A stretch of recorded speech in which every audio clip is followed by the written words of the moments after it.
daawadayaal ku soo dhawaada saxafi films oo alaabaad ka dhaataan barnaamijyada arrimaha Bollywoodka kuwada ugu xiisaha badan waa mar kale iyo saxafi films iyo barnaamijyadii arrimaha Bollywoodka barnaamijkana waxaynu kaga hadli doonaa Arpita Khan oo gabar la dhalatay jilaaga caanka ee Salman Khan iyo saygeeda Ayush Sharma labadan isqaba ee Ayush Sharma iyo gabadha Arpita Khan ee la dhalatay jilaaga caanka ee Salman Khan ayaa waxa ay noqdeen xafladii Ciida dadka xafladii ugu qiimaha badneed uguna quruxda badneed martida ugu badneedna ay ka soo qayb gashay waxa dhigay Ayush Sharma iyo marwada uu qabay Arpita Khan xafladan ayaa waxa ay ahayd dadkii ka qayb galay sida ay sheegeen xaflad aad loo soo agaasimay waxa ayna bilaabatay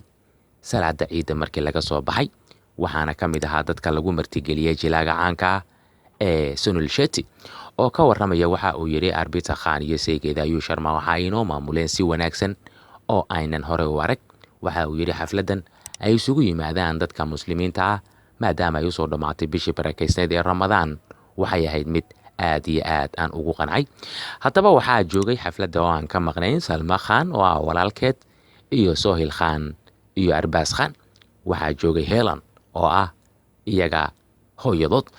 haddaba waxa ay ahayd xafladan ay soo agaasintay Arpita Khan iyo saygeeda Ayush Sharma xaflad aan loo soo abaabulin mid la mida horay oo aysan uga qayb galin aktar badan oo ka tirsan shirkadda Bollywoodka ugu yaraan waxaa xafladaasi lagu cazumay ilaa 30 qofood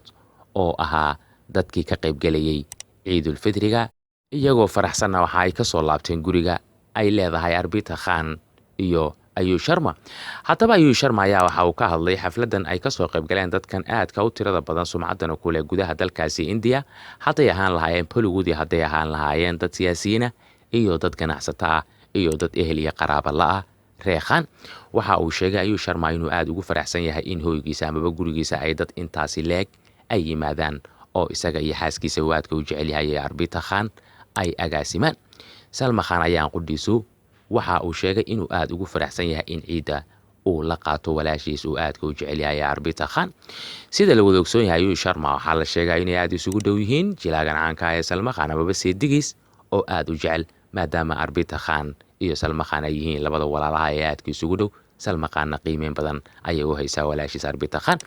haddaba daawadayaal barnaamijkeenu kaga hadlaynay xafladii ugu fiicneed ama ugu wanaagsaneyd ee ay ka qayb galaan dad sumcad ku leh ama aktar shirkadda Bollywoodka dalkaasi Hindiya ka dhacday intaas ayaynu ku soo gabagabeynaa halkaad ka daawanayseen barnaamijkana waa saxafi films oo alaabaad ka dhaataan barnaamijyada arrimaha Bollywoodka haddaba haddii aadan kamid ahayn baada ku xiran saxafi films ugu horeynba barnaamijkana aad daawanayso like saar kadibna si aad uga mid noqotid baada ku xiran saxafi films subscribe dhe saxafi films ugu dambeynna taaba gambaleelka si barnaamijyada iyagoo joogta ay kugu soo dhacaan had iyo jeer fikirkaad qabtidna waxaad nagula wadaagi kartaa qaybta commentiska ee afkaartiina loogu talagalay ee hoose ee saxafi films inagoo isku duuban oo baahda saxafi filmsna waxaynu idinkaga tegaynaa dhammaanteenba sidaa iyo nabad gelyo